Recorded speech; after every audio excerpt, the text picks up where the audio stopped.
Inès, avec son très beau sourire. Awad. Awad Rabi.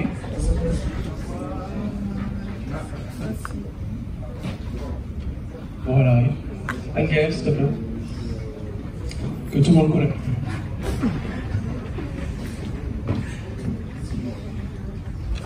Et donc notre... Awad Rabi. On t'attend là. Allez, je prends de l'eau. Bois de l'eau. Parce qu'il fait chaud. Très chaud. Il fait chaud. C'est pas encore adapté. C'est pas encore adapté. On se sent vite ici. Mais ça va, je vais tenir le coup. Je suis quand même originaire de Britannique. J'espère. 40 degrés même tout le temps là-bas. Ça va. Bon, il y a du vent, donc ça va tranquillement. On va commencer par un petit tour de table hein, pour refaire les présentations. On vous a présenté rapidement ce matin, mais il va refaire quelques présentations liminaires sur qui vous êtes et surtout dans quel secteur vous êtes en activité.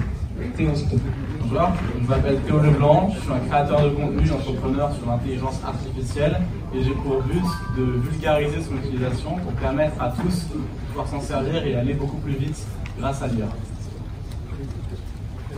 Attends. Mes amis, Moulin, s'il te plaît. Il y a beaucoup d'espace dehors, dans des emplacements pour bien discuter. Je vous y invite. Merci beaucoup. On continue, s'il te plaît, merci. Oui, pardon. Bonjour à tous, donc moi c'est Awad Rabi, je suis entrepreneur aussi et j'ai notamment monté un incubateur qui s'appelle Time to Start et également un fonds de financement donc sous un format de prêt gratuit sans intérêt qui s'appelle Sens.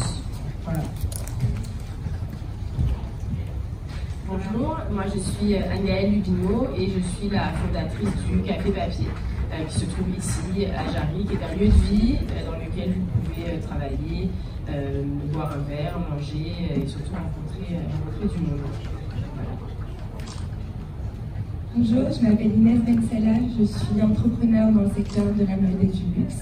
J'ai fondé la marque éco-durable monégasque de luxe Nessa Monaco en 2019 et je suis aussi ambassadrice pour le gouvernement français dans l'écologie et pour le centre scientifique de Monaco pour développer tout ce qui est textile éco-durable et implanter le Made in Monaco à l'international.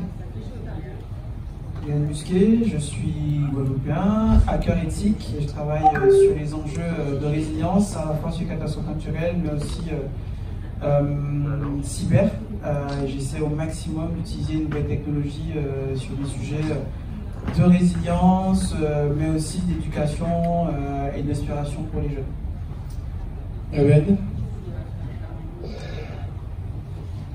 Bonjour les amis, je m'appelle Tahir Aibed, je suis un industriel qui a créé des biscuits avec sa femme. Ma femme elle est avec vous, moi j'ai pas pu venir parce que je me suis cassé le figure, donc j'en suis désolé. Et en plus de faire Pas Baby, je suis aussi créateur de contenu sur LinkedIn avec une communauté. Je suis très engagé sur l'entrepreneuriat où qu'il soit. Donc ça aurait été un plaisir d'être avec vous, je suis désolé. Et celui qui attrape Fatia, elle a encore un peu de biscuits. Celui qui veut des biscuits pour courir un peu avec vous. Elle est sur l'atelier. On va la rattraper après. On va commencer avec Théo, notre Benjamin, si je peux le dire ainsi. Alors, qu'est-ce que ça veut dire pour toi changer de vie? Et quelle était ta vie d'avant par rapport à celle de maintenant? Comment maintenant tu as fait ce changement de pas? Changer de vie, c'est surtout une question d'état d'esprit, parce que la différence, je dirais, par rapport à peut-être il y a 1-2 ans où j'étais pas créateur, où j'étais pas, il n'y avait pas toutes ces choses-là. Rappelle-nous ton âge, s'il te plaît. J'ai 16 ans. Merci. On ne rajeunit pas. Il a déjà changé de vie à 16 ans. À 16 ans, je ne sais pas ce que je faisais, mais c'était pas ça. Parce qu'il y a 2 ans, en fait, je tentais différentes choses, je tentais différents projets, j'ai fait du dropshipping, j'ai essayé de revendre des NFT, j'ai essayé différentes choses, sans forcément beaucoup de succès, et surtout j'avais un état d'esprit où je voulais juste faire de l'argent rapidement, ce qui n'était pas viable sur du long terme et qui n'était pas bénéfique. Mais là, ce qui a réellement changé maintenant, en fait, c'est plus au niveau d'état d'esprit, où aujourd'hui, j'essaye beaucoup plus de construire mon réseau, de voir vers l'avenir, et c'est ça qui a fait le changement de vie. Plutôt que de chercher à faire de l'argent, chercher à rencontrer les gens, à créer des relations comme avec Raibed, à développer des choses, développer des projets pour apprendre, me développer moi, ce qui m'a permis aujourd'hui de pouvoir notamment parler ici, d'être invité sur ce salon. Encore merci. Il n'y a pas de souci. Alors, quand tu entends quelqu'un comme lui, à 16 ans, avoir cette envie de changer de vie, toi qui accompagnes, hein, c'est bien ça, quel est ton regard sur cette population que tu accompagnes et quelle est ton appréhension à travers cet accompagnement? Quand je vois un parcours comme Théo, je me dis que finalement il n'y a pas de bon moment pour entreprendre. Il y a, comme tu as dit, un état d'esprit, ça c'est très important. Donc, nous, on va essayer de effectivement cibler des profils qui n'ont pas nécessairement le réseau, qui n'ont pas nécessairement le financement, qui n'ont pas nécessairement les outils. Moi, j'ai grandi dans un quartier populaire du 93 et j'ai eu l'opportunité de faire une grande école. Et très vite, j'ai vu les écarts, finalement, en termes de ressources, d'outils, quand on est issu d'une grande école et quand on est issu d'un quartier populaire. Et finalement, les compétences et les talents, ils sont partout les mêmes. Et à nous, maintenant, de donner les ressources, les outils pour pouvoir réussir. Et je pense qu'effectivement, le fait de sortir, le fait de rencontrer, de créer du réseau, c'est une première base. Et c'est important. Et puis, évidemment, l'entrepreneur, on l'a dit tout à l'heure, ne peut pas être seul. Il a besoin de s'entourer. Et donc, c'est des événements comme celui-ci qui nous permettent de booster son activité, de booster son projet. Donc, moi, je suis toujours admiratif des porteurs de projets, quel que soit leur âge. Moi, j'ai des personnes qui sont beaucoup plus âgées aussi, qui décident d'entreprendre. Donc, comme j'ai dit, il n'y a pas de meilleur moment. C'est interne, enfin, c'est en soi, on sait que c'est le moment de se lancer. Et puis, surtout, entreprendre, c'est créer de la valeur, c'est résoudre un problème. Et donc, du coup, c'est dans cette démarche-là qu'on doit être. Et puis, je pense que les entrepreneurs qui sont autour de cette table le sont. Voilà. On a avec nous notre Gaël national, hein, qui est reconnu dans le monde entier. Toi qui as un parcours qui est vraiment atypique en tant que tel, où il y a eu des changements assez régulièrement, hein, si on peut le dire ainsi. Là, je pense que tu vas plus changer, c'est bon, tu es bien axé, je pense, j'espère. Je encore je ne pense pas. J'en parlais, ouais. Et donc, est-ce que tu ferais partie d'un message à ceux qui se cherchent, à ceux qui veulent, qui ont peur, qui se disent, entre quitter et aller vers l'inconnu, quel soit le bon conseil et surtout le bon regard? Moi, je suis parti de la Guadeloupe à 21 ans, il y a 21 ans presque, puisque depuis septembre 2022, j'ai pratiquement autant vécu en Guadeloupe que dans l'Hexagone. Mais j'ai toujours eu, depuis l'âge de 9 ans, cette envie en fait de revenir chez moi, d'aider à résoudre les problématiques qui me concernent. Moi, j'étais victime de l'ouragan Hugo, c'est une catastrophe naturelle qui m'a marqué. Qui m'a pas traumatisé, mais qui m'a marqué. Je me suis dit, plus tard, mon boulot, ça sera d'éviter que ça arrive. Alors évidemment, avec l'actualité récente, on se rend compte évidemment que ces catastrophes naturelles-là, elles se succèdent. On sait que moi, j'ai vachement polarisé ma carrière professionnelle sur ces problématiques humaines. Et donc ça, c'est vraiment le fil conducteur sur tous les projets où j'ai les gens qui me croisaient ou me connaissent. Ma droite ligne, c'est ça. C'est est-ce que ce que je vais développer, ce que je vais produire, ce que je vais entreprendre peut servir à la Guadeloupe et par extension à d'autres territoires ultramarins, d'autres territoires insulaires.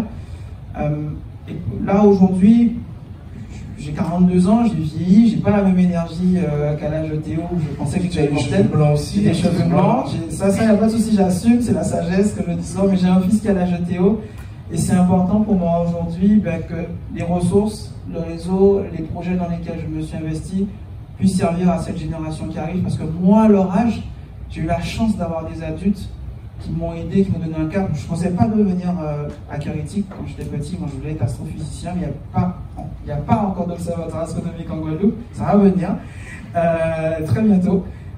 Donc, j'ai fait météo pour pouvoir revenir chez moi. Mon rêve d'enfant, c'était de diriger le centre Météo France qui est juste à côté. C'était mon rêve d'enfant. Au pire, la Martinique. Pas loin, elle est à mon bras, à mon doigt, à la Martinique, ma femme. Et en fait, ce qui est important pour moi aujourd'hui, même si je ne suis pas aujourd'hui directeur de centre météo, c'est, comme le disait Théo, j'ai suivi mes rêves, j'ai réalisé tous mes rêves d'enfant. Donc là, je ne suis pas croyant, mais si le grand Manitou m'entend, aujourd'hui, sans blasphémer, ce que je dis souvent, c'est si ça devait s'arrêter, c'est bon, j'ai réalisé mes rêves d'enfant. En revanche, Théo et moi, la dernière fois qu'on s'est vus, c'était à Méribel, à la montagne. C'est notre contexte, avec d'autres contraintes sur un autre territoire qui a aussi ses problématiques. C'est pour eux, c'est vraiment pour cette génération-là. J'ai vraiment envie, à mon tour, d'aider la génération qui arrive à entreprendre et à s'en sortir, à relever les défis qu'elle a relevés, qui sont aujourd'hui, je pense, plus complexes que ceux qu'on avait à relever. Et ici en Guadeloupe, c'est ma première fois et je suis extrêmement ravie d'être ici, étant donné que je suis mauricienne insulaire. Ah, ne dérange pas. Et elle passe sur le micro. Merci. Donc, comme je disais, en fait, je suis originaire de Corse, donc moi aussi, je suis une fille des îles. Je suis originaire de Bastia et je suis née, j'ai grandi là-bas. Et je suis partie en fait à Monaco à 18 ans.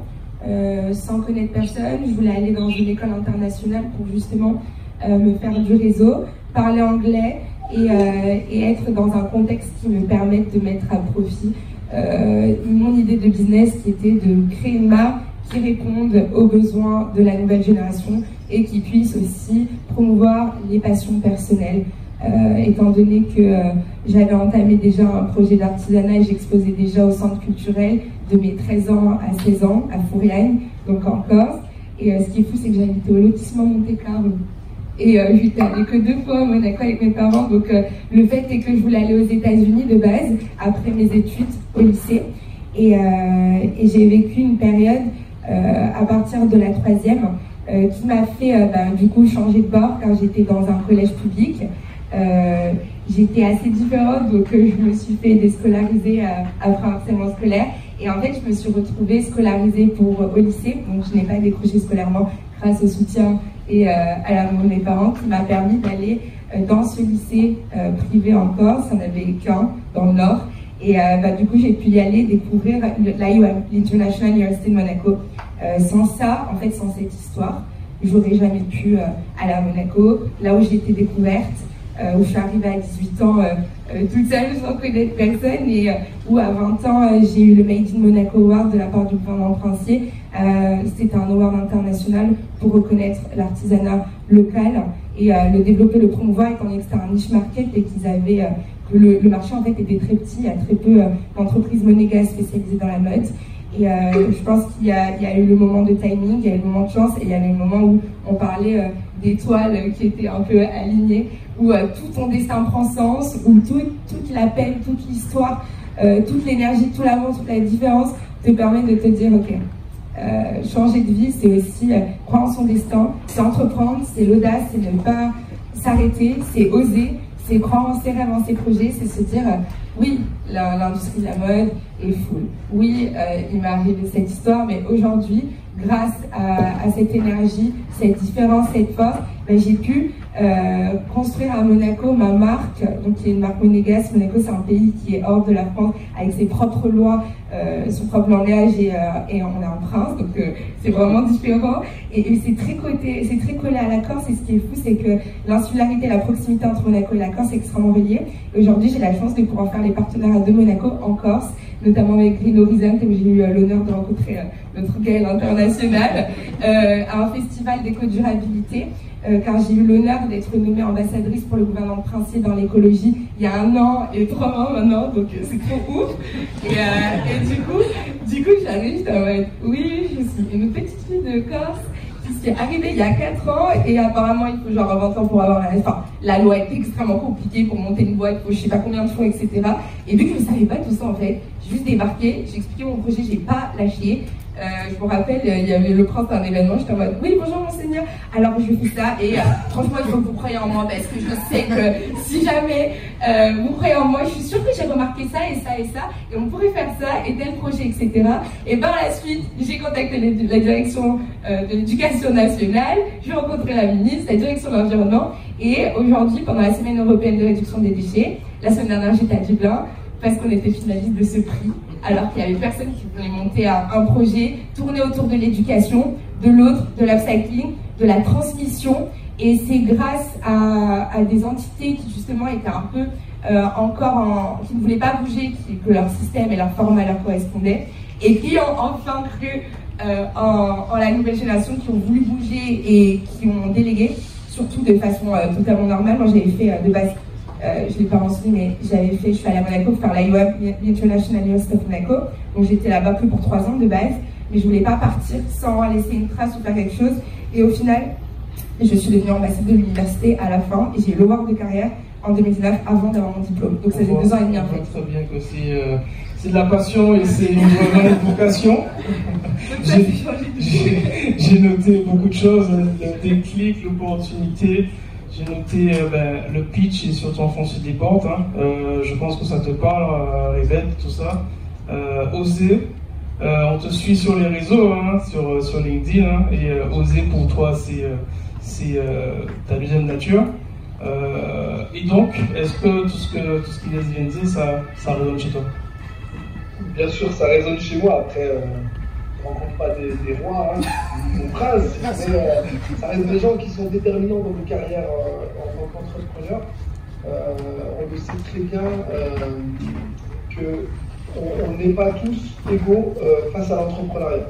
Quand on commence, on se retrouve souvent avec on n'a pas de réseau, on commence souvent, on est dans des reconversions professionnelles. On a une idée et on entreprend, ça veut dire qu'on se lance. Vous voyez, nous, on était infirmiers avec Fatia, on a eu une idée de faire des biscuits sous une forme différente.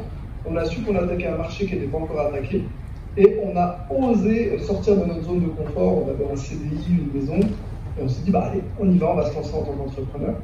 Et la particularité, c'est que vous savez, personne ne croyait en nous au début, ni les banques, ni les organismes de la région. Et nous, on y croyait, et comme on est issu d'une famille modeste, je ne pouvais pas demander à mon père, moi, de me donner 100 000 € pour créer ma première boîte. Il m'aurait dit, toi, donne-moi 100 000 €. J'étais un peu bloqué. Et avec Fatia, on a décidé de vendre notre maison pour créer la première usine.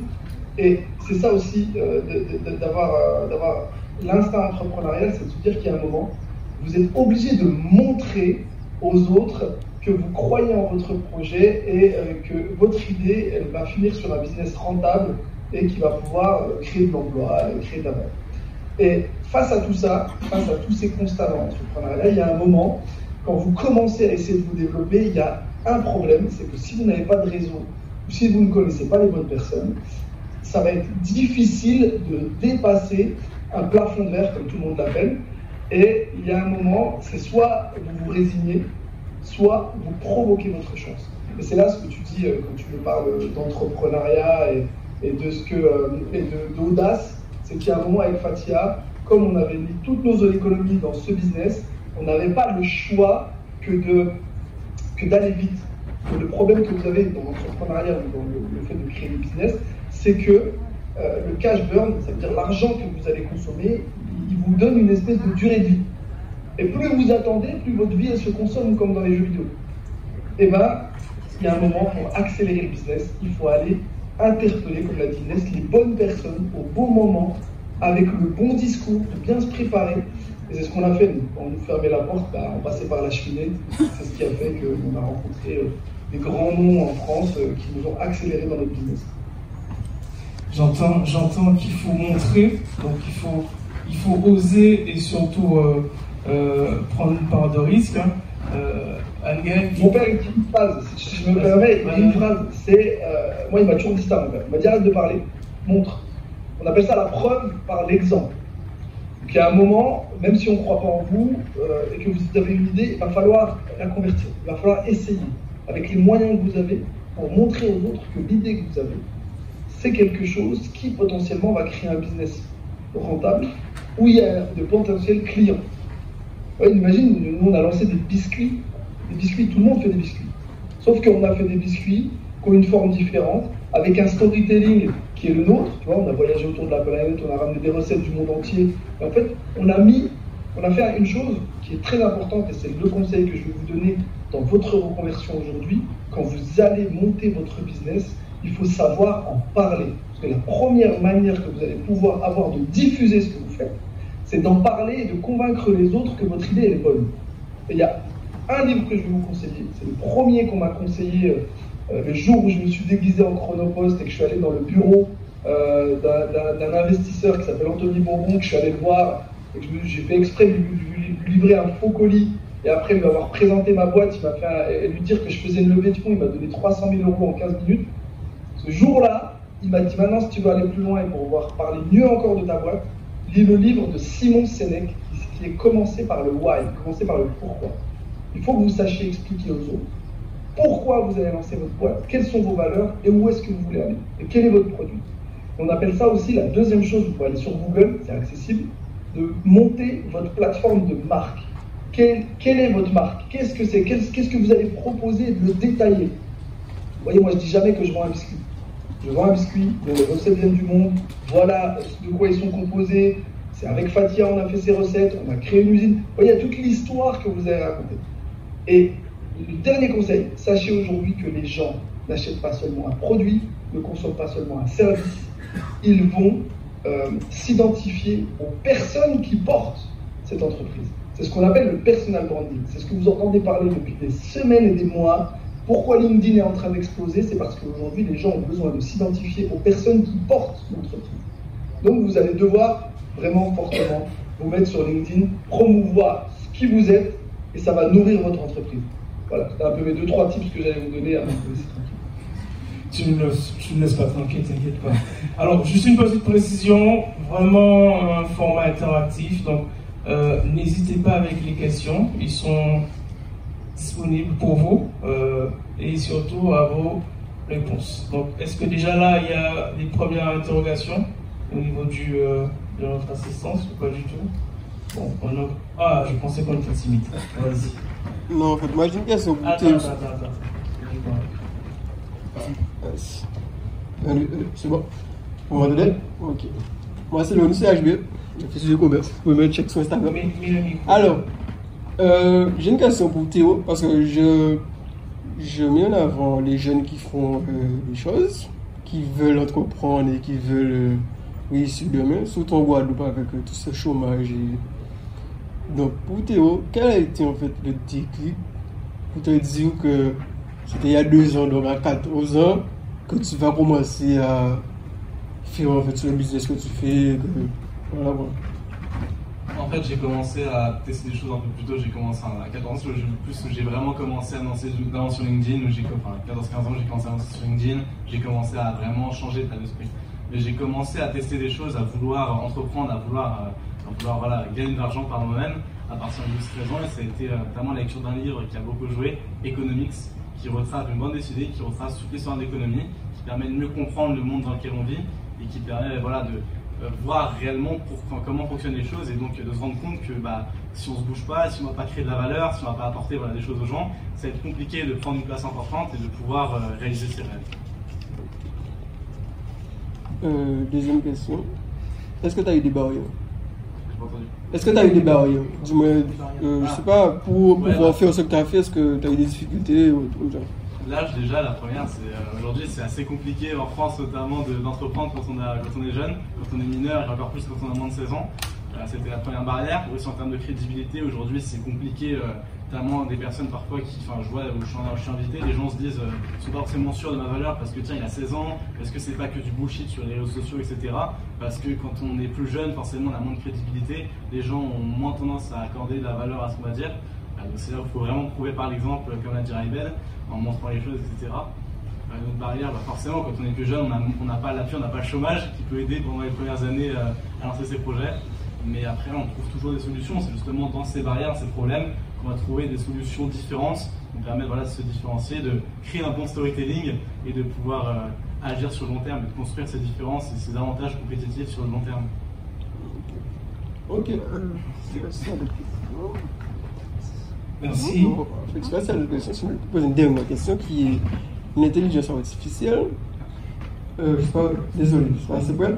Sur l'intelligence artificielle, si par exemple, par rapport à la Guadeloupe et tout, je pense qu'on a l'image que ça va être assez compliqué en fait. Si on veut lancer par exemple un SaaS dans l'intelligence artificielle, si tu peux nous dire à peu près quels sont les besoins qu'on aura pour un jeune demain s'il veut lancer un SaaS sur l'intelligence artificielle.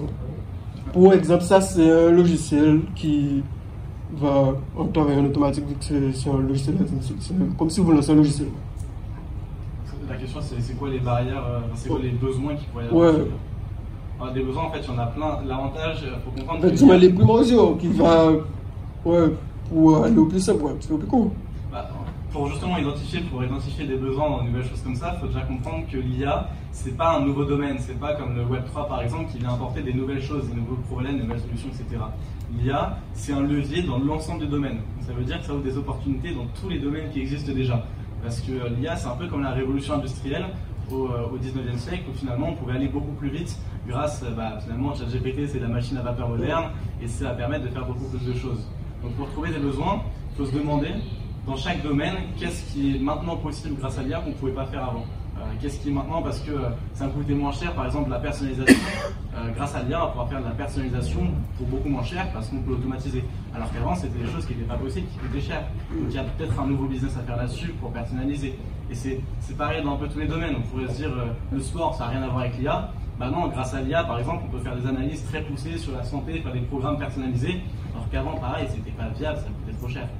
Et comme ça, on peut identifier dans chaque domaine des besoins spécifiques, donc pour lancer des SaaS ou pour lancer d'autres projets qui sont liés à l'IA, donc qui ont de l'avenir forcément, parce qu'on vient disrupter finalement ce qui existait avant en allant plus vite, en étant plus efficace. Merci. On a parlé de la preuve de l'exemple, hein, la preuve du concept, et on m'a donné comme... une question. Allez-y, pardon. Dianette Rousseau, donc je travaille chez Orange. Et je suis élue de ma ville de Bémao et à Cap Excellence. Donc déjà, alors j'ai une question pour toi en tant que maman. Tu peux me donner ton QI parce que c'est pas possible. Voilà, parce que je n'ai pas arrivé comme ça, c'est pas possible. Depuis le début, je pense que tu posais des questions intéressantes, pertinentes à tes parents, et ils se sont rendus compte tout de suite qu'ils avaient un phénomène en face d'eux. Est-ce que c'est bien ça? Oui, je suis précoce, donc j'ai un peu plus de 150 de QI et j'ai eu énormément de chance d'avoir des parents qui ont été à l'écoute, qui ont pu m'accompagner, qui ont pu répondre à mes questions ou au contraire m'aider à aller voir les spécialistes. Très bien, donc c'est là qu'on voit, comme tu l'as dit tout à l'heure, l'importance de l'entourage. Parce que c'est ceux qui... Moi, je suis banlieusarde, encore. Je n'ai pas encore fait ma bascule, hein. Il me manque encore 4 ans pour faire moitié-moitié avec la Guadeloupe, parce que je suis guadeloupéenne. Mais j'ai été élevée en banlieue et l'exemple que j'ai eu, c'est la famille juive, la maman juive. Guadeloupéenne, oui, avec ma maman, mais ça allait au-delà. C'est-à-dire que l'enfant, dès le départ, il est beau, il est intelligent, et on le pousse, on le pousse, on le pousse, on le pousse. Et la jeunesse que je vois aujourd'hui, hein, que je vois à chaque fois que je viens d'une rencontre où Kenny est présent, je suis super contente de voir ça parce que j'attendais ça depuis 25 ans. J'ai 52 ans, ça fait plus de 25 ans que j'attends cette génération-là. Vous êtes formidables, vous êtes l'exemple et grâce à vous, le pays, le monde va vraiment avancer très rapidement. Donc continuez, allez-y, foncez. Et aussi, je crois beaucoup à l'égrégore. Donc quand on a la même pensée, on avance et on expose tout. Donc bravo, parce que vraiment, je suis contente d'être venue aujourd'hui pour entendre vos témoignages. Voilà, c'est ce que j'avais à dire. Merci à toi. Alors, d'autres questions?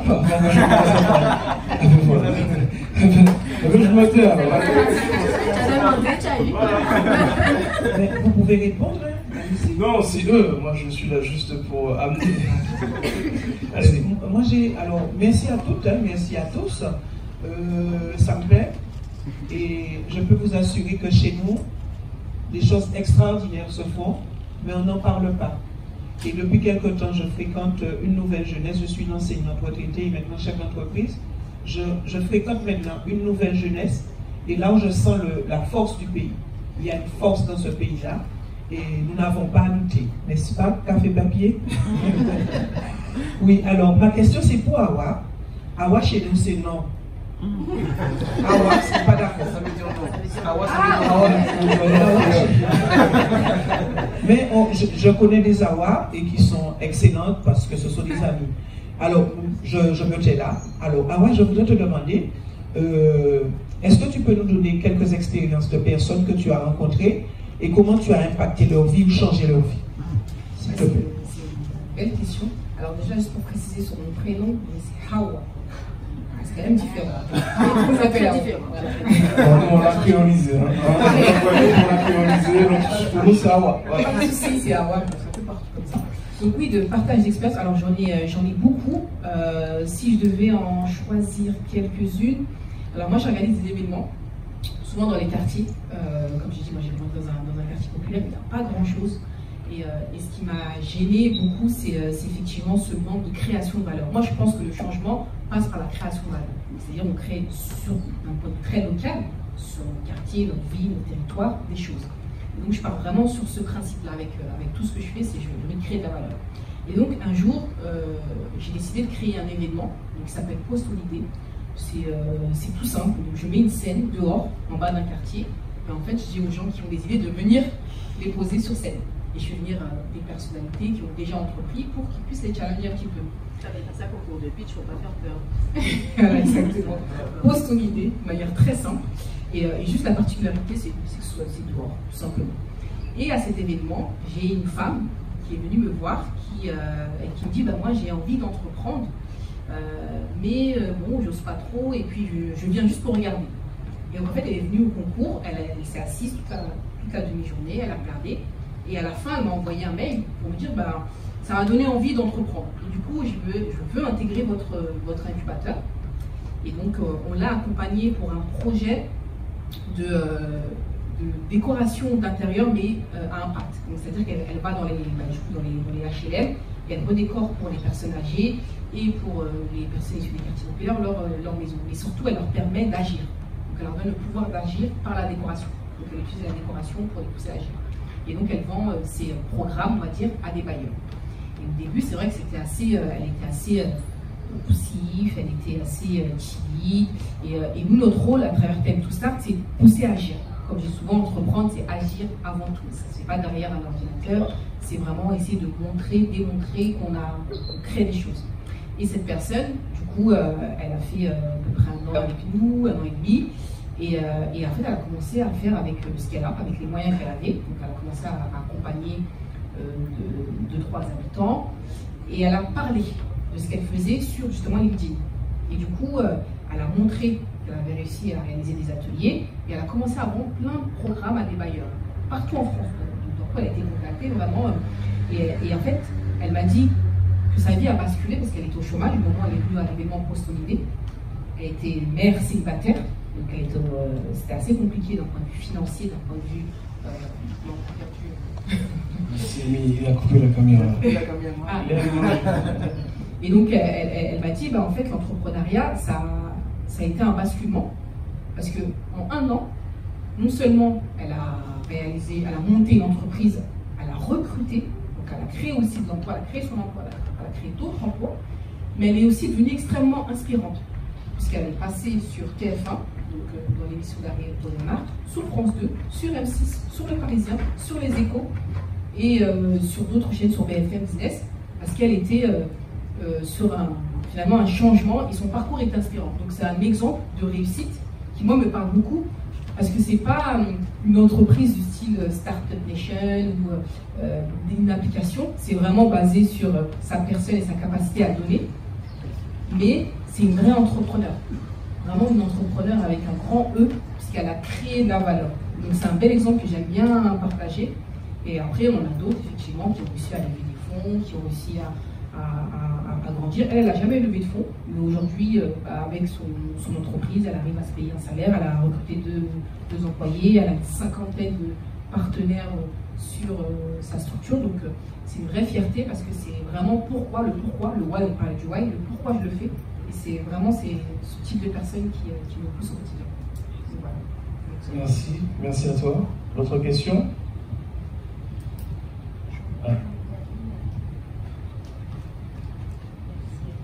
Alors, ma question va s'adresser un petit peu à vous tous et toutes, parce qu'en fait, on touche à différentes disciplines, que ce soit de l'incubateur, soit de la mode, que ce soit de l'informatique, de l'intelligence artificielle.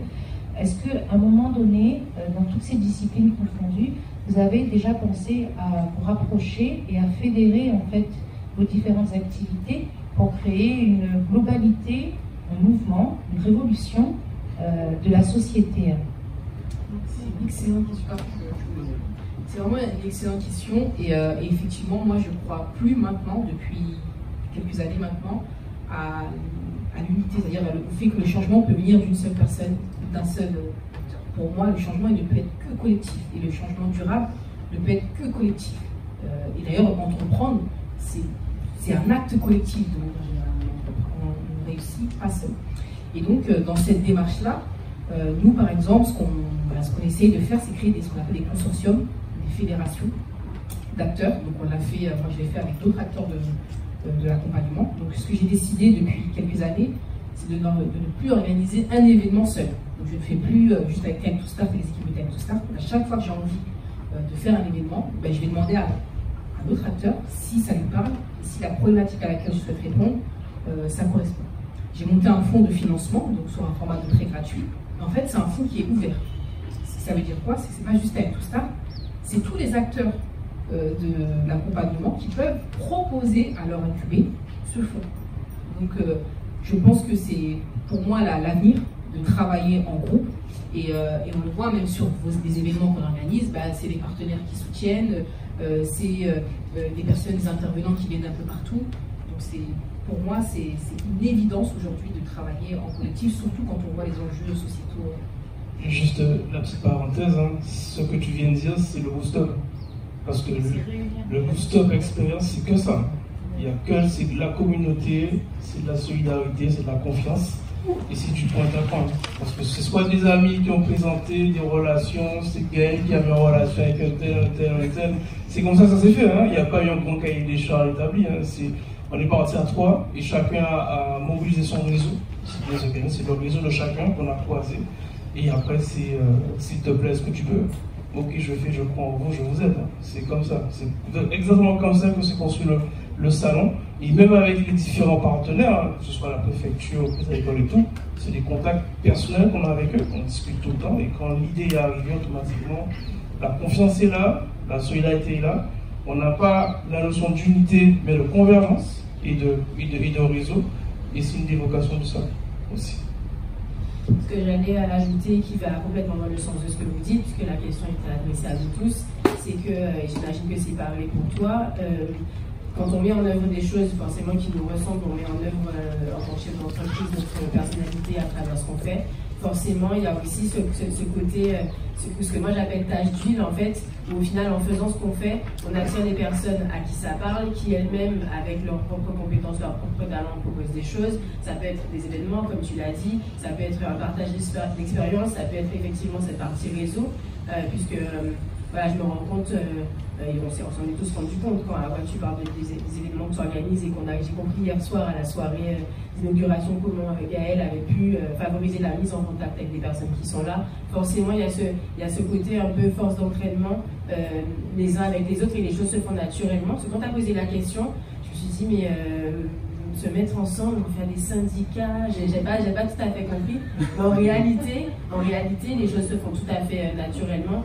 Et aucun d'entre nous déjà ne peut dire qu'il a réussi seul, et encore plus dans l'organisation, la mise en œuvre même au quotidien de ce qu'on fait, forcément, il y a des agrégats d'intérêts communs. Vous avez parlé tout à l'heure d'égrégores et de choses comme ça, effectivement, ça se colle en fait, qui se ressemble, s'assemble, et en même temps, voilà, on arrive à être complémentaires, et pour le bien de tous, moi j'y crois fort, et je reviens sur ce que je disais tout à l'heure, quand on fait des événements comme ça, et je vois qu'ils se multiplient, voilà, qu'ils soient au Café Papier, dans d'autres incubateurs, à Guadeloupe Tech, etc.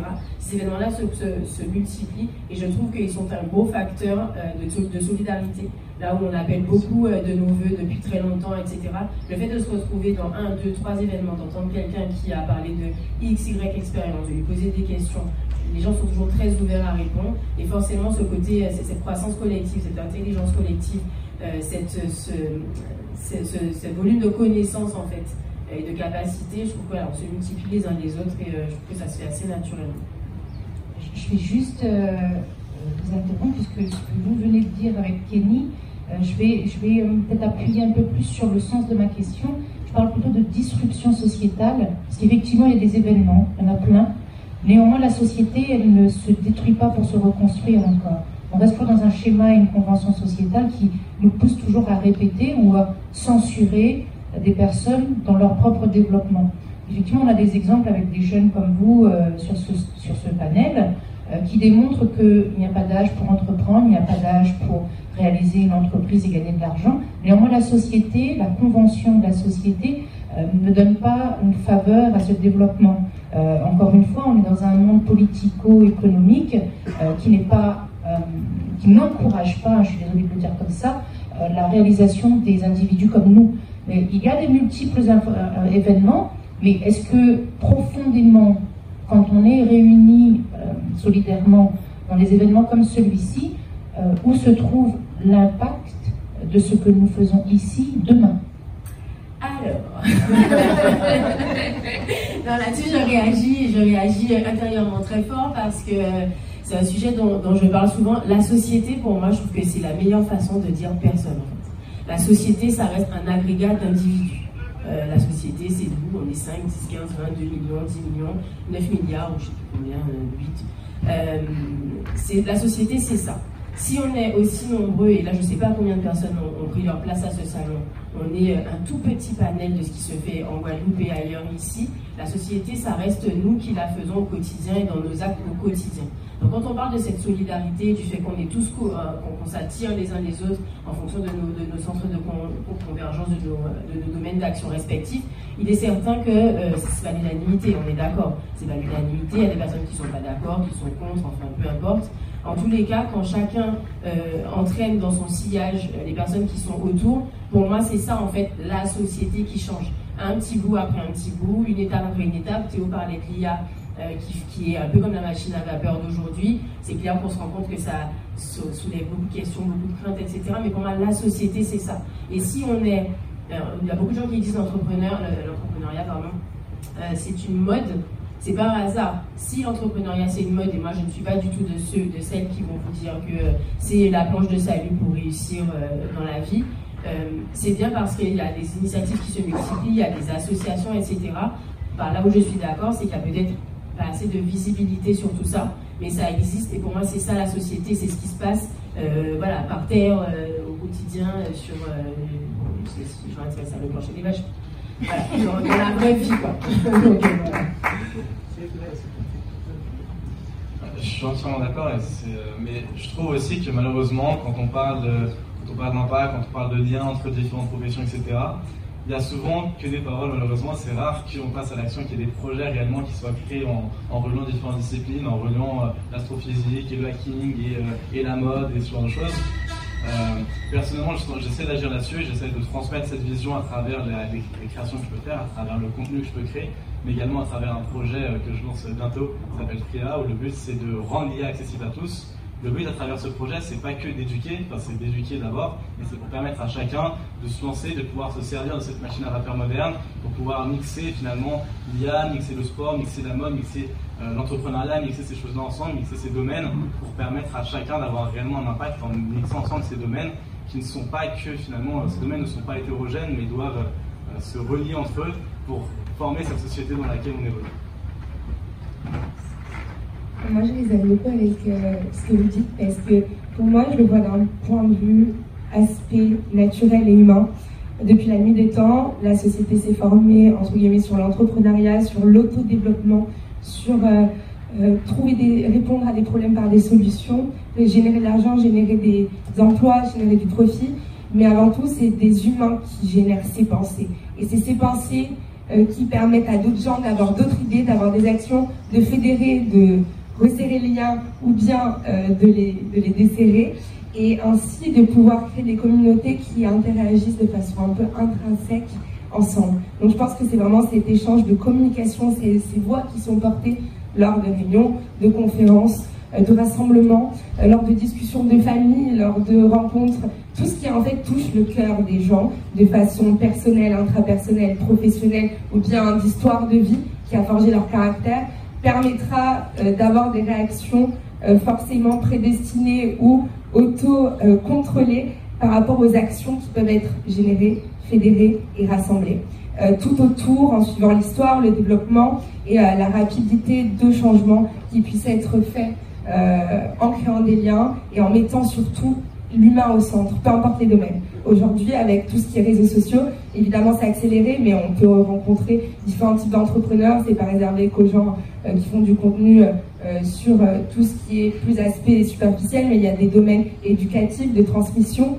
On met un peu en côté évil tout ce côté modernité, transmission, tout ce qui est Internet. Mais au final, si on l'utilise du côté positif, on se rend compte qu'on a un accès à l'éducation et justement à la parole qui est assez promue pour pouvoir faire avancer les choses, apprendre de façon indépendante et combiner tous ces domaines-là.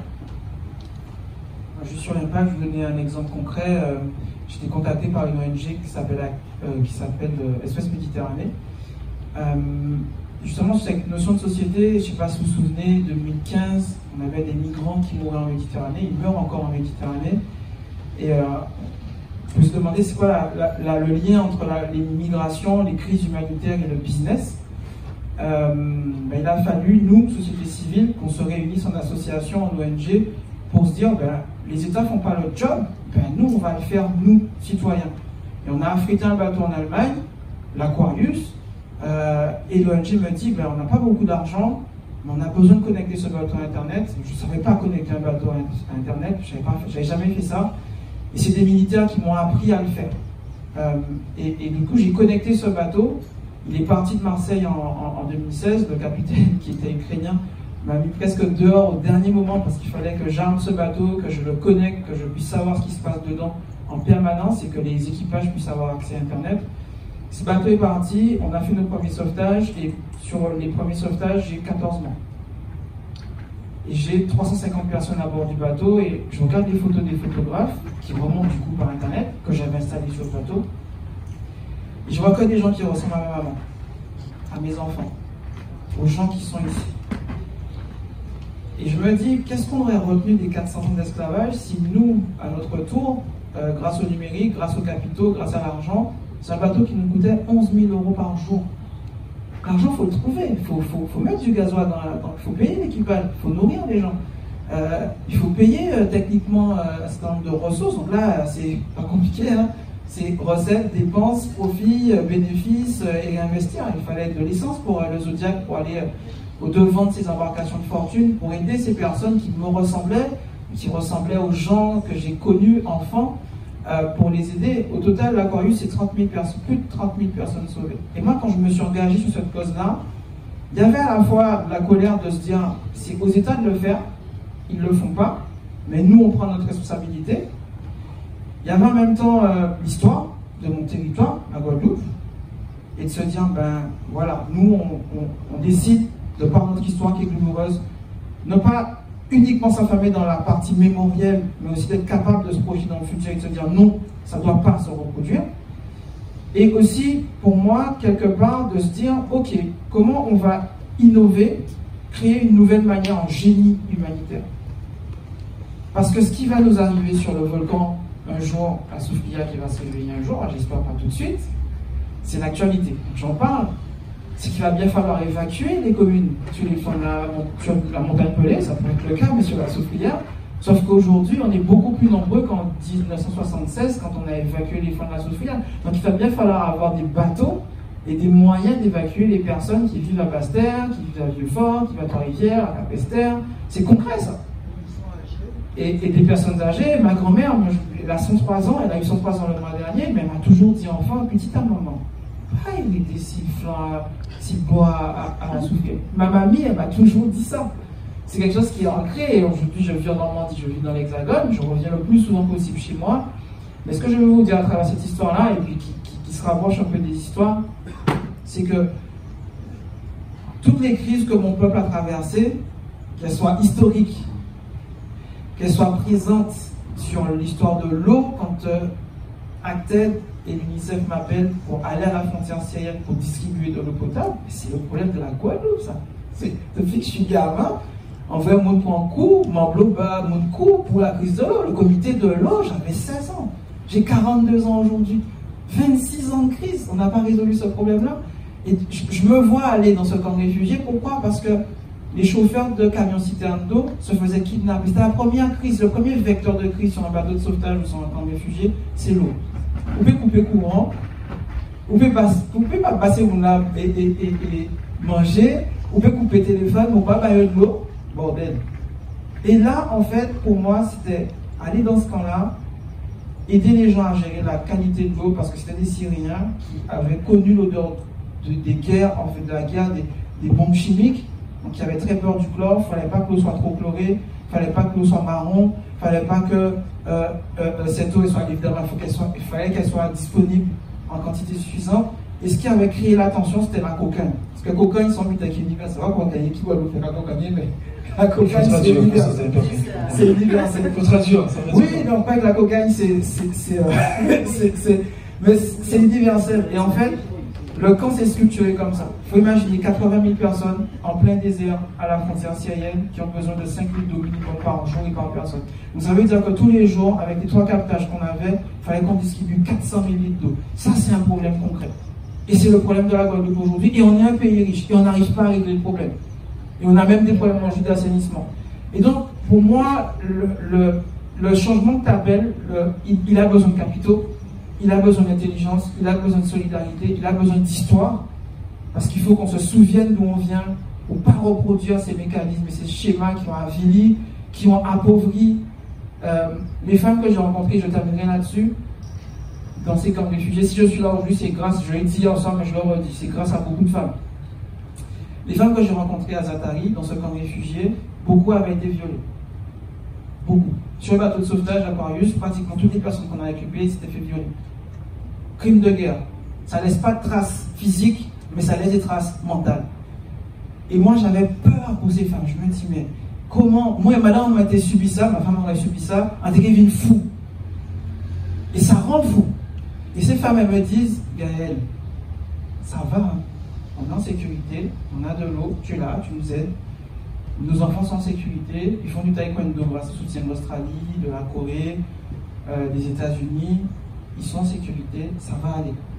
Par contre, on a peur pour toi, hein, parce que là, tu rentres à Paris, il y a eu des attentats à Paris. Donc, ces personnes, quelque part, étaient capables d'empathie pour moi, alors que j'en avais pour elles, sur ce qu'elles avaient vécu. Et c'est un peu ce que j'essaie de porter en permanence dans toutes mes expériences. Je fais beaucoup moins d'urgence aujourd'hui parce que c'est dur. J'ai beaucoup pleuré de ces histoires-là. J'ai beaucoup projeté ces histoires sur mes enfants, sur ma compagne, parce que je me dis qu'on a quand même la chance d'être dans un pays en paix. Même si on a l'impression qu'il y a beaucoup de violence ici, on est dans un pays en paix.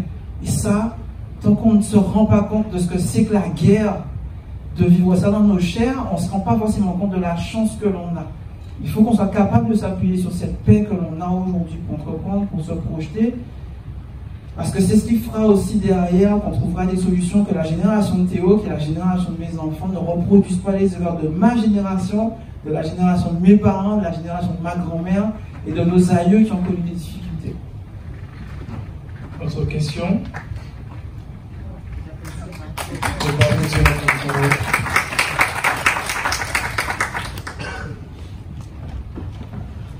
Merci. Alors, je trouvais ça très intéressant, Gaël, ton intervention tout à l'heure.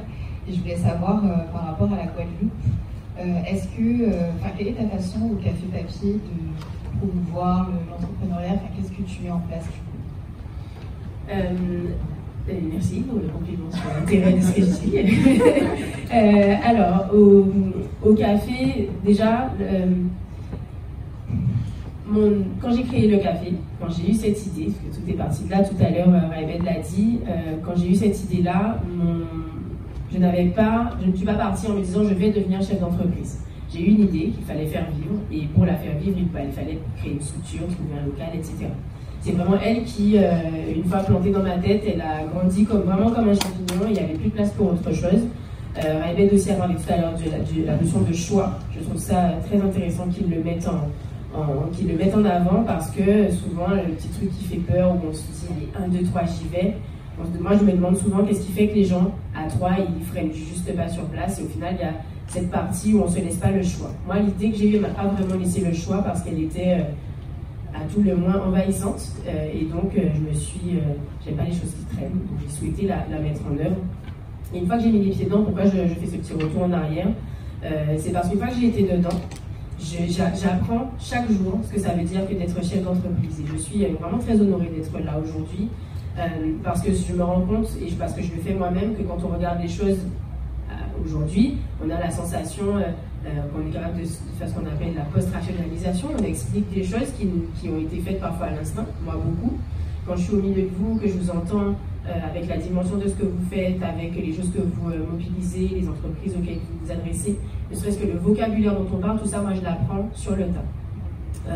Et par rapport à ça, je me suis aussi très vite rendu compte que je me suis sentie seule, souvent, parce que c'est dur, très souvent. Je me suis dit, je me suis rendu compte en discutant que je n'étais pas seule à me sentir seule. Et c'est pour ça qu'au café, on multiplie déjà les échanges spontanés. C'est un lieu qui est pour l'instant le seul en Guadeloupe, qui fait qu'il y a des personnes qui viennent de Basse-Terre, d'Anse-Bertrand, etc. Pour des gens qui habitent en Île-de-France, si on vous disait les vraies distances, ça serait ridicule. Mais ça fait de la route. Et ces personnes viennent au café et il y a beaucoup de rencontres spontanées qui se font. Donc déjà, la première chose, c'est ça. C'est que c'est vraiment un terreau de rencontres. Parce que c'est un lieu dans lequel beaucoup de personnes travaillent, passent des journées là, finissent par se connaître parce qu'elles se sont croisées il y a 3 jours, il y a 1 mois, il y a 6 mois, etc. J'ai vu des personnes partager une rallonge et puis ensuite commencer à discuter et ensuite mettre en place un projet. C'était une designeuse de costumes et une photographe. Depuis, elles bossent ensemble. Ça s'est passé comme ça. Donc voilà, d'abord c'était un lieu de rencontre. Et ensuite, je favorise également, il y a des personnes qui viennent m'interroger spontanément, voilà, quand elles ont des petites questions sur de la structuration, sur, voilà, je vais lancer encore avant-hier, je vais lancer telle et telle chose, t'en penses quoi? Alors, je suis toujours très touchée, mais je fais de mon mieux pour répondre. Et la troisième façon, c'est en créant des événements comme celui dont j'ai parlé tout à l'heure, où, au café, donc en présence, je reçois tous les mois un chef d'entreprise de notre territoire, en tout cas qui œuvre sur ce territoire, pour qu'il puisse, pendant le temps de sa présence cette soirée-là, c'est des rencontres qui ont lieu 1 fois par mois, la prochaine a lieu le 16, sur leur territoire, qui œuvrent pas forcément dans la lumière, parce qu'effectivement il y a des gens dont on parle, et tant mieux, et il y a aussi des personnes qu'on ne voit pas et qui font des choses énormes. Et du coup, pendant ce temps-là, où on est tous là, ou de façon exactement comme on le fait ici, les gens posent des questions, sont soit porteurs de projet, soit chefs d'entreprise elles-mêmes, viennent rencontrer ce chef d'entreprise et posent des questions très concrètes. Combien tu gagnes, comment tu fais, est-ce que tu as des enfants, est-ce que ta femme t'a quitté, enfin, ça, c'est très, je dis ça en rigolant, mais il y en a une à qui on a demandé, elle a un parcours vraiment impressionnant, on lui a demandé comment c'est votre vie personnelle, parce que seule avec 6 établissements, comment ça se passe, et les personnes répondent. Les questions sont toujours bienveillantes, même si elles sont discrètes. Donc les personnes répondent et donnent des vraies billes sur comment elles ont fait, ce qu'elles ont traversé, ce qu'elles ont appris, les échecs qu'elles ont passés. Et celui que je rencontre, que je reçois le 16, c'est quelqu'un qui a un parcours que certains connaissent, ça s'appelle Thierry Reynaud pour le citer. Il a un parcours vraiment hyper intéressant qui a été fait de haut et de bas comme les nôtres, si on doit en parler. Et à travers ce qu'il va nous dire, clairement, moi j'ai parlé 1 heure avec lui pour préparer vraiment ça. Franchement, il y a vraiment du contenu et des choses très concrètes qui nous permettent soit d'avoir un point de vue différent, soit aussi, parce qu'on en a besoin, et ces événements-là, comme Boost Club, sont aussi là pour ça, pour avoir un peu du fuel en fait. Parfois c'est dur, ça freine un peu, ça ralentit, on se demande ce qu'on fait là, pourquoi, est-ce que c'est la bonne raison, le bon moment. Et ces discussions-là avec des gens qui sont passés par là, et aussi avec ceux qui sont les participants, parce qu'à la fin il y a un moment de réseautage, ça aide, on se sent moins seul, et cette solidarité dont on parle, pour moi c'est des façons très concrètes de les favoriser, en plus de donner un coup de con joli et agréable pour bosser au quotidien. Voilà. On sent la passion du café papier. Il y avait une question au fond. D'une question. Madame avant, bonjour. Merci. Madame avant.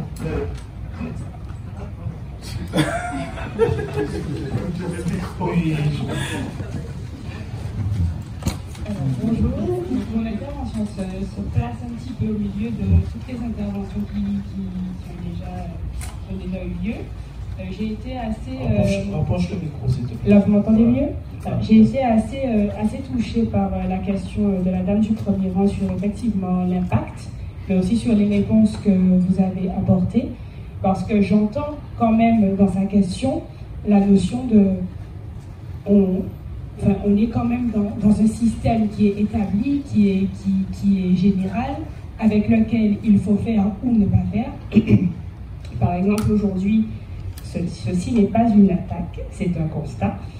On a un job dating qui est organisé et je trouve qu'il montre quand même qu'on est encore dans ce système qui est un peu à l'opposé en fait finalement de l'entrepreneuriat, dans le sens où on va mettre un CV et des compétences en face d'un employeur qui a un besoin, alors que quand on est par exemple entrepreneur, je pense qu'on doit faire appel à tellement de compétences, tellement de soft skills, de qualités, de ressources internes que ça ne peut pas en fait se réduire à un papier avec des mots. Et je comprends du coup la réponse de vos interventions sur effectivement qu'il faut voir au-delà de ça, qu'on n'est pas qu'une société, mais on est plusieurs personnes qui avec une même idée peuvent avancer. Mais c'est quand même difficile en fait. Et aujourd'hui, je me dis, au-delà des institutions, où effectivement l'entrepreneuriat, c'est pas forcément la forme la plus mise en avant, on reste quand même dans un système où l'emploi stable a une importance, tu as un emploi stable, tu as de quoi te nourrir, tu as de quoi te loger, et ça passe par des codes, donc un contrat à durée indéterminée, un salaire fixe qui va tomber tous les mois, etc. Et c'est difficile, et ma question pour vous, du coup, intervenant, c'est comment, à un moment donné, on va au-delà de ça, c'est-à-dire que comment je trouve le soutien quand le cercle familial, qui est quand même le cercle le plus proche de l'individu, n'a pas cette culture en fait de l'entrepreneuriat, et que les personnes qui comptent pour vous n'arrivent pas en fait à comprendre qu'au-delà d'un projet, au-delà de rechercher de l'argent ou de moyens de vivre, il y a une individualité qui essaye de s'exprimer. Comment on fait quand on n'arrive pas forcément à trouver le soutien de la part d'une institution? Alors ok, le refus, on sait, en entrepreneuriat, il faut savoir l'accepter, il faut savoir le prendre, mais est-ce que c'est chacun sa méthode? Voilà, c'est ça la question. Est-ce que c'est chacun sa méthode, ou est-ce qu'à un moment donné, il faut juste faire avec le monde dans lequel on est et se dire on avance? Et se dire que peut-être que petit bout par petit bout, comme disait Gaël, on va réussir à attirer de plus en plus des personnes à qui ça ne parlait pas peut-être il y a 2 ou 3 ans ou 4 ans, et qui sur les prochaines éditions viendront. Donc est-ce que vous avez des tips à ce niveau-là? Est-ce que pour vous c'est moi tout seul contre le monde entier, ou est-ce qu'on va finir par y arriver et il va y avoir un jour où on se dira, je peux être salarié ou je peux être entrepreneur, et pas je peux être salarié et peut-être un jour dans mes rêves les plus fous entrepreneur. Voilà. Alors, qui est-ce qui se lance? Je suis d'abord à voir. Je crois que Gaël aussi. Oui, on commence par Inès. On commence par Inès. On commence par Alors, il y a eu beaucoup de choses quand même qui ont été dites. En arrivant ici, j'ai vu une phrase qui était inscrite sur un arrêt de bus en anglais. C'était « Soyez le changement que vous voulez voir ». Je pense que le point de départ, ça commence aussi effectivement déjà par soi-même et ce qu'on veut amener en plus. Il y a vraiment beaucoup de choses que vous avez dites. Vous avez parlé par exemple de votre entourage et comment on arrive à les faire adhérer. Quand on entreprend, ça c'est un point quand même assez important, je trouve. Moi j'ai eu beaucoup de personnes pendant le parcours entrepreneurial qui venaient voir au bout de leur vie en disant mon mari ne me suit plus, il me met la pression parce que je ne rentre pas d'argent, parce qu'au début c'est compliqué. Et en fait la question que je te pose c'est, mais est-ce que tu as expliqué où est-ce que tu voulais y aller? Est-ce que tu as expliqué le pourquoi tu as décidé d'entreprendre? Est-ce que tu as fait adhérer ta famille autour de ton projet? Je pense que c'est des choses qui sont quand même assez importantes. Pour moi, un entrepreneur, c'est quelqu'un qui fédère. Il fédère déjà de son entourage, il fédère à l'extérieur, il va fédérer des partenaires, des institutions, il va fédérer des potentiels investisseurs. Donc, je pense qu'il y a un vrai travail d'état d'esprit quand on entreprend. Et effectivement, on doit accepter l'échec, on doit accepter qu'on va essayer des choses qui vont fonctionner ou pas, on doit communiquer, on doit être dans l'action. Et donc, il y a vraiment ce travail-là. C'est pas juste je monte quelque chose, je monte une entreprise et je vois si ça fonctionne. Il y a vraiment, je pense, un état d'esprit, et j'en ai parlé dans l'atelier tout à l'heure, l'état d'esprit de l'entrepreneur, la mentale de l'entrepreneur, elle est essentielle, et sa capacité à fédérer. Et pourquoi j'en suis venue ici? Parce que j'ai un peu oublié. Sa question, c'était le soutien, en fait. Comment sans soutien, comment on fait? Est-ce qu'il y a une méthode? Est-ce qu'on se débrouille ou, Oui, alors, du coup, comme sans soutien, effectivement, c'est compliqué, mais en réalité, il faut aller demander, en fait. Je pense qu'on sous-estime l'intérêt des personnes et la solidarité des personnes. Moi, à l'époque, je suis une personne très introvertie, et je n'osais pas demander, je n'osais pas déranger. Mais en réalité, un entrepreneur, c'est quelqu'un qui dérange, c'est quelqu'un qui force un petit peu. Moi, maintenant, tant que je n'ai pas un nom, je continue à demander, tant que je n'ai pas de nom. Par exemple, sur LinkedIn, moi, je suis très active. Quand j'ai une question, je vois quelqu'un qui peut être intéressant pour moi, ou si j'ai envie de faire venir quelqu'un au sein d'un incubateur, je le sollicite, bonjour Intel, voilà. Donc je pense qu'il ne faut pas hésiter, il ne faut pas se dire, faut pas avoir ce frein mental, se dire les gens, il y a beaucoup de gens qui ont envie d'aider, beaucoup de gens qui ont envie de partager, et donc je pense qu'il faut casser peut-être cette barrière-là. Et puis après, si on n'arrive pas à se faire comprendre, il faut vraiment se poser la question, mais pourquoi? Pourquoi il me fait ce retour-là? Pourquoi il me... Voilà. Est-ce que j'ai mal expliqué?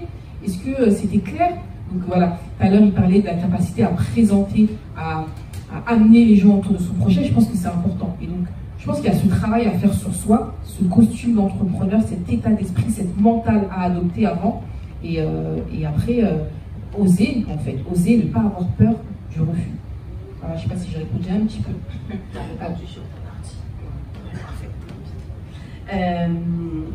Là-dessus, il y a une chose que m'a évoqué ce que tu disais. C'est cette histoire de... en gros, ce que j'entends, c'est ce dont je parlais tout à l'heure, le côté où on est un peu seul, en fait. On a envie de faire quelque chose et on se sent seul. C'est un sentiment qui ne te quittera pas. Donc ça, il faut se le dire. C'est-à-dire que, quand j'ai parlé tout à l'heure de solidarité, de soutien, etc., ça, évidemment, ils existent. Il y a une chose qui est certaine. Par exemple, tu as des amis, de la famille, etc. Les gens viennent à toi, pas tous pour la même chose, parce que en toi, ils ne vont pas forcément trouver tout ce dont ils ont besoin en termes relationnels. C'est pareil que tu montes un projet d'entreprise ou que tu sois maman, enfin peu importe dans ce que tu fais. C'est un peu pareil quand on est entrepreneur, je trouve. C'est sûr que dans ma famille non plus, il n'y a personne qui a monté, ma famille non plus, il n'y a personne qui a monté une entreprise, à part mon père, mais ce n'est pas du tout dans le même domaine. Quand j'en ai parlé au tout début, les premiers réflexes, donc déjà j'ai eu des grands silences, j'ai eu de l'incompréhension. J'ai une maison qui m'a dit mais tu vas quand même pas quitter ton travail. Il m'a parlé de me mettre en disponibilité, donc il ne savait pas que dans le privé, puisque c'est un fonctionnaire, il n'y a pas assez, voilà, on se débrouille, on va travailler. Donc il y a eu beaucoup d'incompréhension. Pour autant, et quand on parle de soutien, il faut faire attention à ce qu'on attend aussi, il faut essayer d'identifier ce qu'on cherche. Quand on parle de soutien, moi ma famille a été toujours le plus grand soutien que j'ai eu. Parce qu'ils m'ont suivi, je l'ai compris après, sans même comprendre ce que je voulais faire. Je raconte cette anecdote de temps en temps, quand on finalisait l'ameublement du café, on avait acheté les meubles, etc. C'est une fois qu'on avait tout mis en place, donc ça nous a pris quand même plusieurs semaines, quand on a tout mis en place, que ma mère et donc le père de ma fille ont dit « Ah, c'est ça !» Je me suis rendu compte que ça faisait presque un an, parce que moi j'ai eu l'idée un an avant de pouvoir ouvrir, ça faisait presque un an, qui me suivaient, qui venaient après le boulot, qui prenaient des congés pour faire de la peinture, acheter des meubles, etc. Et qui n'avaient pas compris en fait à quoi ça allait ressembler. Ça veut dire quoi? Ça veut dire que le soutien dont j'avais besoin à ce moment-là, c'était des bras, des mains, à manger et d'être physiquement accompagné. Ça ne veut pas dire qu'ils avaient compris ma vision en fait de ce à quoi allaient ressembler les lieux. Ils me voyaient acheter une table grise, une chaise jaune, un fauteuil à fleurs, un fauteuil gris, enfin c'était pas clair du tout, des plantes. Et moi j'étais persuadée qu'on parlait la même langue. Quand je leur expliquais, j'étais persuadée qu'on s'était compris, et c'était pas le cas. Ça n'a pas empêché qu'ils me soutiennent de cette façon. Sur la durée, il y a des moments effectivement qui sont assez fréquents, et je pense qu'on les a tous partagés, où effectivement je me sens seule en fait, parce que même si on est aidé, si on discute, etc., les décisions au final, le bouton sur lequel je vais appuyer pour partir dans cette direction ou celle-là, c'est moi et c'est ma responsabilité seule, parce que je n'ai pas d'associé aujourd'hui. Ça n'empêche que mon environnement a beaucoup changé. C'est pas une question que je me suis posée, mais je m'en suis rendu compte. Ça a été dur au début parce que le manque de temps fait que j'ai, entre guillemets, perdu des amis. Bon, s'ils avaient été, je pense qu'ils auraient été encore là. Mais il y a des gens qui ont disparu, il y a des invitations qui se sont arrêtées. Donc, cette partie sociale, du soutien, elle a changé. Et j'ai gagné d'autres personnes. Aujourd'hui, une des personnes qui est le plus proche de moi, je la connais depuis quelques mois en fait. C'est pas le nom, c'est pas voilà, donc c'est pas forcément tout est un format original en fait quand on devient entrepreneur, même si on fait la même chose peut-être en termes de domaine d'activité que quelqu'un d'autre, tout est différent, y compris le relationnel. On parle beaucoup des institutions et elles sont très décriées par rapport au rythme des réponses, au refus, etc. C'est une chose, mais je pense ici qu'on a tous des exemples, et on est peut-être nous-mêmes, je connais pas toutes vos histoires, qui montrent que c'est pas indispensable en fait. Alors pour certaines choses évidemment, si j'avais voulu faire des choses qui empiètent sur le terrain de ces institutions peut-être, mais en tout cas monter une activité n'est pas forcément impossible sans le soutien des institutions, etc. Et partir en se disant, de toute façon, je n'aurai pas d'aide, c'est sûr que si c'est ça qu'on attend pour se lancer, il y a des chances que... parce que les gens nous suivent, en fait. Ils ne sont pas là pour dire, de quoi tu as besoin, en fait. Voilà, c'est ça. Ouais. Merci. Déjà, merci pour ta réponse, parce qu'elle résonne beaucoup et elle est très calcale sur... la généralité. Et en fait, moi, ce que je voudrais ajouter à travers tout cet argumentaire extrêmement riche et précis que vous avez eu auparavant, c'est vraiment de désacraliser le mot entrepreneur et ce que ça représente à vos yeux. Parce qu'en fait, depuis la nuit des temps, nos arrière-grand-mères, pendant la guerre, quand elles devaient s'occuper de leurs enfants parce que les maris étaient loin et qu'elles devaient vendre des teintures qu'elles faisaient, etc. Là, je parle par exemple de mon arrière-grand-mère que l'histoire de ma mère m'avait raconté, que ne se définissait jamais comme entrepreneur. Elle le faisait par souci de survie parce que son mari revenait 8 mois après la guerre. Et c'est vraiment... on est tous en fait des entrepreneurs de notre vie, peu importe si on est fonctionnaire, artisan, auto-entrepreneur, médecin, politicien, peu importe. Il y a vraiment ce côté où on décide et on a le choix à partir du moment où on doit survivre. Donc on a cet instinct naturel qui nous permet de développer une façon de penser qui nous est propre et qui est largement influencée par rapport à notre éducation, l'environnement culturel, l'environnement dans lequel on est né, dans lequel on a évolué, les fonds qu'on a pour commencer. Et en fait, c'est un peu l'intelligence émotionnelle et cette street intelligence, cet instinct de survie qu'on a depuis la nuit des temps, de partant des hommes de Cro-Magnon à aujourd'hui, la modernisation de la société avec l'ouverture sur le monde qui est disponible à un clic et qui peut, que ce soit à travers du dropshipping, de l'artisanat local ou bien la création d'un nouveau concept qui peut révolutionner le monde, être défini par juste le fait d'être un citoyen, un acteur engagé, un bénévole, une personne, une maman, un papa, un être humain en fait qui évolue, qui prend ses décisions et qui justement, moi je l'illustre dans ma marque à travers le motto de la marque, c'est You Art, the creator of your life, et vous peignez sur les murs de votre propre destinée. Et ça revient à l'intervention de cette mode humaine ou de cet humain en fait qui permet d'avoir cette résonance d'effet miroir où chacun s'inspire entre eux, peu importe les milieux, la communication intrinsèque qui peut y s'en découler, peu importe le domaine divers et varié, et peu importe les gens qui sont entrepreneurs ou pas, le fait que chaque jour ils se lèvent et ils prennent des décisions différentes et qu'ils décident en fait juste d'écouter leurs émotions, ça fait d'eux déjà des capitaines de leur propre barque. Donc à partir de ce moment, peu importe ce que votre entourage vous dit, si vous souhaitez à côté entreprendre pour votre développement personnel, parce qu'au final ça forge un caractère, c'est un peu comme un Sims auquel on forme un peu le caractère parce que tu prends beaucoup de coups, mais pas parce que tu vois beaucoup de refus ou on n'investit pas en toi, ou parce que tu es un peu encore dans ton idée ou tu sais pas comment faire, parce que quand tu grandis tu sais pas marcher, tu apprends, etc. Et c'est l'humain qui a cet instinct de survie. Et je pense que ce côté vraiment entrepreneur, ça part de cette envie de trouver une solution à un problème, d'être touché par une cause et de pouvoir agir ou être porte-parole de cette cause, quelque chose qui te fasse vibrer et qui t'anime, c'est l'anima, c'est l'âme en latin, et c'est vraiment cette chose qui nous connecte tous et qui, chaque être humain qui est uni a une propre combinaison ADN qui nous permet d'évoluer sur cette terre avec une combinaison qui puisse notre propre version de comment on voit le monde. Et c'est ça qui fait cette richesse du choix et qui impacte cette liberté. Donc entreprendre, peu importe si votre entourage vous soutient ou pas, si votre anima est plus forte et que votre vibration, l'émotion que ça vous procure, la cause surtout de la vision, pas pour l'argent, pour le fait de l'impact que vous allez laisser dans votre communauté, sur votre île, pour vos enfants plus tard, parce que vous voulez honorer votre grand-mère ou votre ancêtre, ou bien parce que vous avez cette histoire que vous portez en vous, que vous avez besoin de faire connaître aujourd'hui pour garder un patrimoine culturel ou oratoire, et bien c'est ça en fait. Donc c'est vous.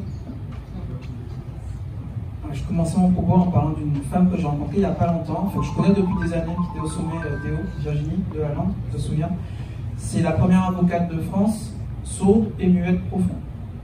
Elle n'entend pas. Et elle a appris à parler sans s'entendre.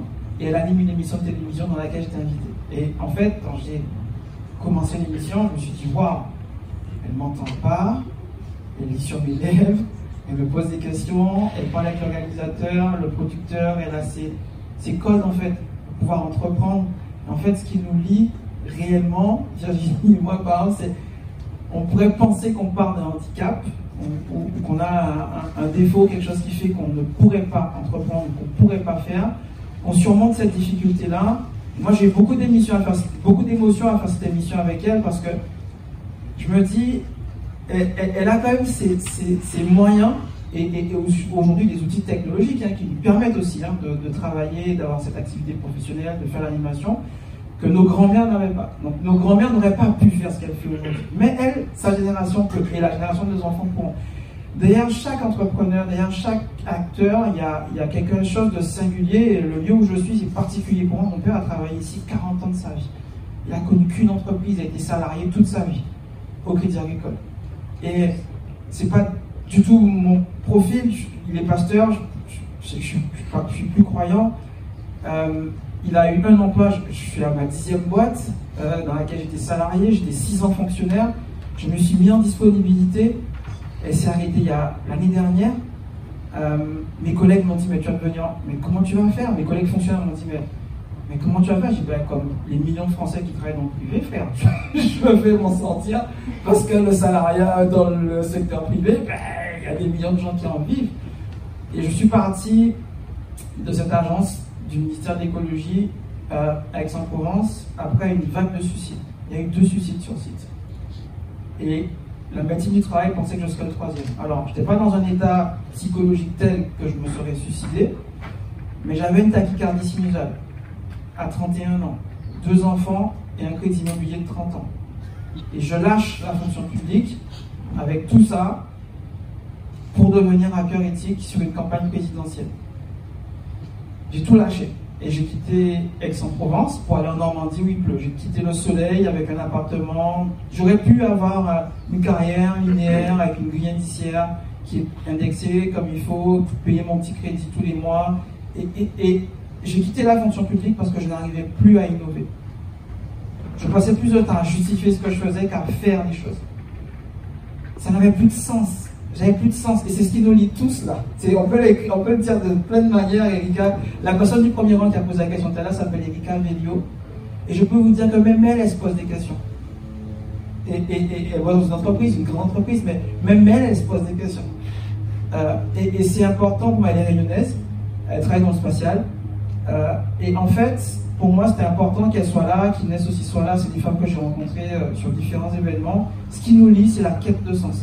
C'est ce qu'on fait au quotidien, ce qui nous fait lever le matin, ce qui fait qu'on persévère, même quand on se sent seul. Ma femme ne comprend pas ce que je fais. Quand on lui demande, il fait quoi ton mari? Regarde, va sur les de recherche, moi je comprends pas. Elle ne comprend pas ce que je fais. Et ça fait 21 ans qu'on est ensemble. C'est un amour d'étudiant, c'est connu, on était étudiants, et 21 ans plus tard, 2 ans après, on est encore ensemble. Il y a une chose qui nous lie. Il y a une chose qui nous lie, c'est l'amitié profonde. Et même si elle ne comprend pas ce que je fais, elle me soutient. Quand on mentionne, on a des moments, mais comment ça dit elle m'engueule un peu de temps en temps, mais elle a raison, parce qu'elle me met les pieds sur terre. Et il y a une chose, en tout cas, qui a été importante, une chose qui fait qu'on est encore ensemble, c'est que en 2017, elle a vu à quel point mes missions humanitaires m'impactaient psychologiquement, parce que je projetais ce que je voyais sur mes enfants. Je ne supporte pas de voir un enfant souffrir de l'âge de mes enfants ou un enfant tout court. Et en fait, à ce moment-là, j'ai dit stop, je vais arrêter les missions humanitaires à l'urgence, parce que ça avait du sens, mais ça m'impactait trop psychologiquement. Et donc, je me suis dit, je vais ralentir, parce qu'elle a permis mais m'a permis de devenir l'homme que je suis. Elle s'est sacrifiée, elle a démissionné près de 10 fois pour me suivre à chaque fois. Elle a repris ses études. Elle retravaille aujourd'hui, elle a du coup maintenant un revenu qui est à la hauteur de son niveau et de ce qu'elle a aujourd'hui comme compétence, et ça c'est bien. Ce qui lui permet, si jamais quelque chose m'arrive, qu'elle puisse subvenir aux besoins de la famille. On s'est marié que l'année dernière, parce qu'on n'avait pas forcément conscience ou envie, ou c'était pas le moment.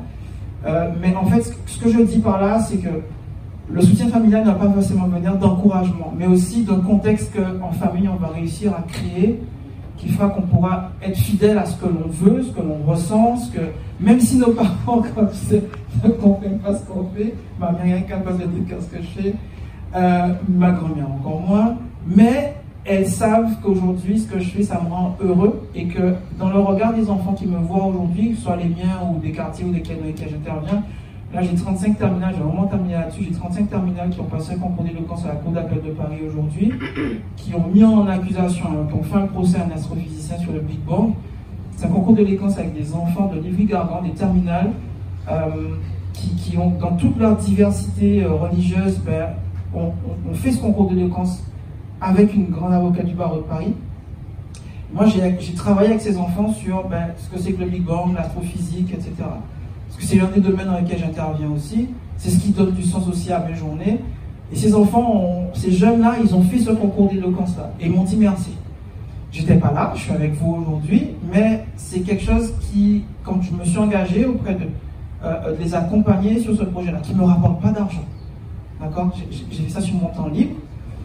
Ça a été important pour moi de le faire avec eux, et que comme certains l'ont fait pour moi quand j'étais en Guadeloupe, et que je puisse à mon tour redonner en fait à la génération de Théo cette envie, ce goût de l'effort, cette envie d'entreprendre, quelle que soit la manière dont ils vont entreprendre.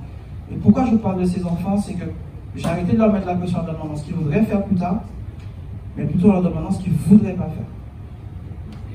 Et on se rend compte à quel point certains de ces jeunes disent j'ai pas envie de galérer, j'ai pas envie d'être pauvre. C'est souvent des réponses que j'entends. Ça traduit quand même une inquiétude. La génération de Théo, celle qui vient après, est censée être meilleure que nous, dans tous les sens du terme. Plus heureuse, plus épanouie, plus riche. C'est ça le sens de la vie et de la société. En théorie, nos sociétés doivent être capables d'accompagner les futurs souhaitables des jeunes générations. Et c'est ce que j'essaie aujourd'hui de redonner en revenant ici régulièrement, le plus souvent possible. Mais ça, on le fait souvent dans ce que je disais tout à l'heure, j'ai réalisé mes rêves d'enfant, mais jamais non plus j'aurais pensé faire ce que je fais aujourd'hui. C'est parce que je m'étais dit, quand je suis parti de la Guadeloupe le 13 septembre 2001, 2 jours après le 11 septembre, dans une époque aussi, à l'époque déjà perturbée, on aura plein de perturbations, plein de problèmes à l'avenir. Et tous ces problèmes-là vont impacter la manière dont on va entreprendre. Quels que soient nos métiers, quelle que soit la manière dont on va s'engager. Je dis souvent, je ne suis pas un start-upper, je ne suis pas un entrepreneur, je suis un artisan. Même si je suis hacker, je suis un artisan. C'est important qu'on donne aussi à nos artisans ce respect aussi de leur art qu'ils mettent à disposition pour créer, pour produire, pour accompagner. Il n'y a pas de sous-métier, et je dis souvent aux jeunes aujourd'hui, réussir, c'est être un bon père de famille, c'est être une bonne mère de famille, c'est être un bon boulanger, c'est être un bon maçon, c'est être un bon charpentier, c'est être un bon orateur. C'est important aussi qu'on puisse aussi, à travers nos arts, notre culture, créer des émotions. Et sur des sujets très compliqués, je parle de sujets graves depuis tout à l'heure, si aujourd'hui j'arrive à travailler sur ces sujets qui sont compliqués, à me lever le matin, malgré tout ce qu'il y a comme malheur dans l'humanité, c'est parce que l'émotion qu'on va créer en tant qu'artiste, en tant qu'orateur, en tant qu'entrepreneur, ça va être le moyen, le vecteur d'action chez l'autre. Et c'est pour ça que j'ai accepté l'invitation de la métropole de Rouen d'être son parrain pour sa candidature de capitale européenne de la culture, parce qu'on ne doit pas opposer l'écologie, on ne doit pas opposer le futur, l'histoire à la culture. Et ce que tu fais au Café Papy, c'est très important parce que c'est un lieu identifié où on peut créer, on ressent des émotions. Il y a des lieux comme ça, on parle d'énergie, on l'appelle comme on veut, mais qui créent une émotion. Et c'est important qu'à travers ce qu'on fait, la manière dont on agit, que cette émotion-là pousse à l'action et qu'elle donne du sens au quotidien en fait.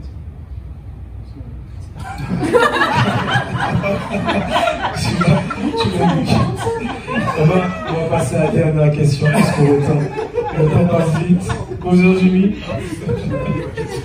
Ah, toi aussi, je plaisante. Non, non, je voudrais entendre certaines anecdotes, parce que quand on discute entre entrepreneurs, souvent, effectivement, on se rend compte qu'on rencontre quelques problématiques, mais il y a des choses qui nous boostent. Il y a des choses qui nous boostent, et des fois, ce sont des choses négatives. Et, par exemple, des fois, on a parlé de notre entourage qui nous soutient.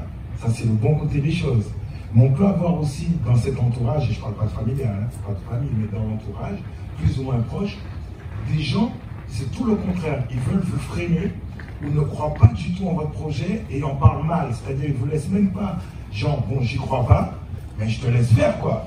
Non, au contraire, ils veulent te freiner, ou ils en parlent mal, etc. C'est une histoire de boost-up, ça, hein. Justement, voilà ma question. Voilà ma question.